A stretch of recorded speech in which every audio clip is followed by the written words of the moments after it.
Once back on the menu, the banana continued to work its way into our culture. I think bananas may well have gained almost something approaching iconic status in the countercultural movement of the 60s because they're a jokey item, because it's something that's not taken all that seriously. Electrical banana. Graphic design was moving on in a very different way, and there was a lot of childlike symbolism in the way things were presented. And I think the banana, with its associations of childhood and its inherent absurdity, became a very simple hippie symbol. This came to an absolute peak with the great urban legend of banana skin smoking. It's almost a case study in subcultural myth. But in 1967, the student newspaper at Berkeley University put out a story about the discovery of something called bananadine, which was a psychoactive substance supposedly found in bananas. Immediately, bananas sold out in the Berkeley area, and people started experimenting with them. It's a complete myth. There is absolutely nothing that can be gained from smoking a banana skin, if indeed you can light it, which is obviously fairly difficult. I think if you do want to get high from something in the kitchen, you should probably be trying nutmeg or something like that.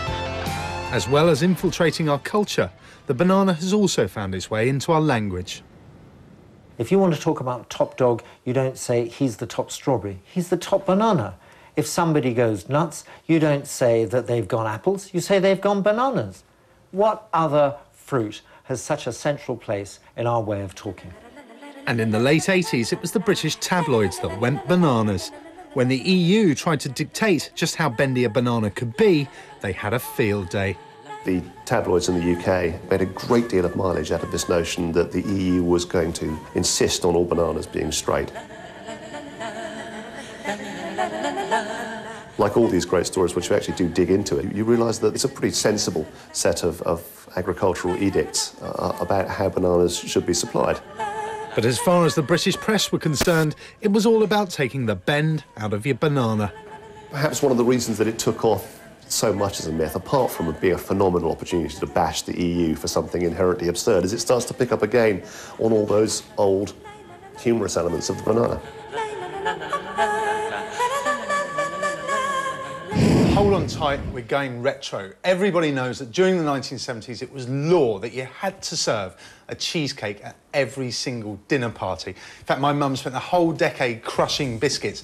But since then, the cheesecake's disappeared, which I think is a shame, so we're going to give it a workover. And bananas are the perfect ingredient for a cheesecake. So, first things first, we need the old biscuit base. Now, I've already got my mum to crush the biscuits, so we put those in. To make that set, we need some butter. So we pour that on. And to give it some sweetness, I'm going to add a little bit of golden syrup. There we are.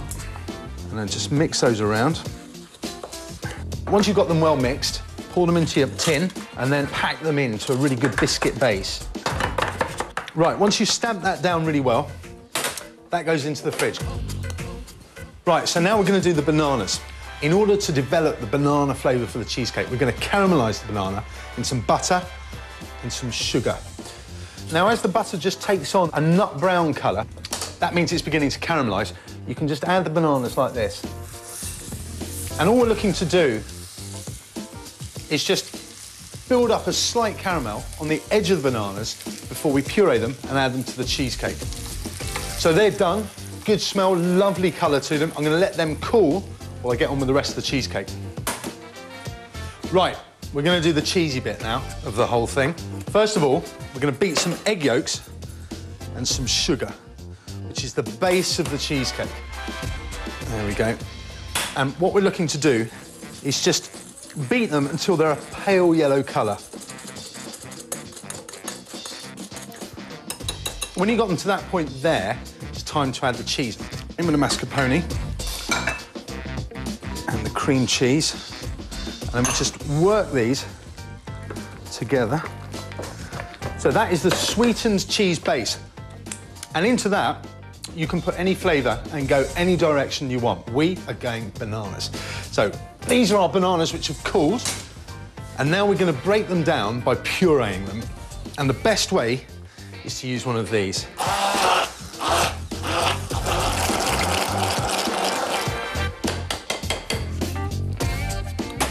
Right, once you've pureed that, It needs to go into the cheese mix. And just whack it all in. It smells fantastic. Now, once you're happy that it's really well incorporated, I'm going to add some beaten egg whites to it. So just spoon the egg whites in, and what we need to do is fold it in quite carefully. So just take the bowl and gently break up the egg whites on the surface, and then just turn them into the liquid like that. Right, once that's incorporated, all of this goes on top of the biscuit base.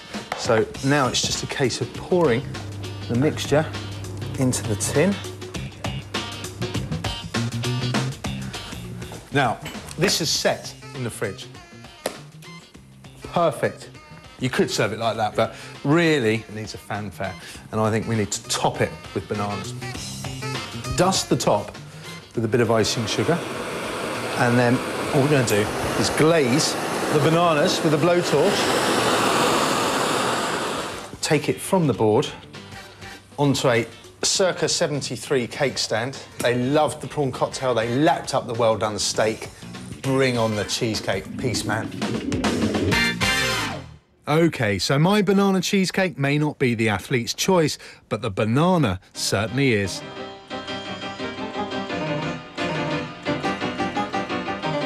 Well, they come ready, self-sealed. It's just a ready meal, and it's fresh and it's delicious, and I recommend it to everyone.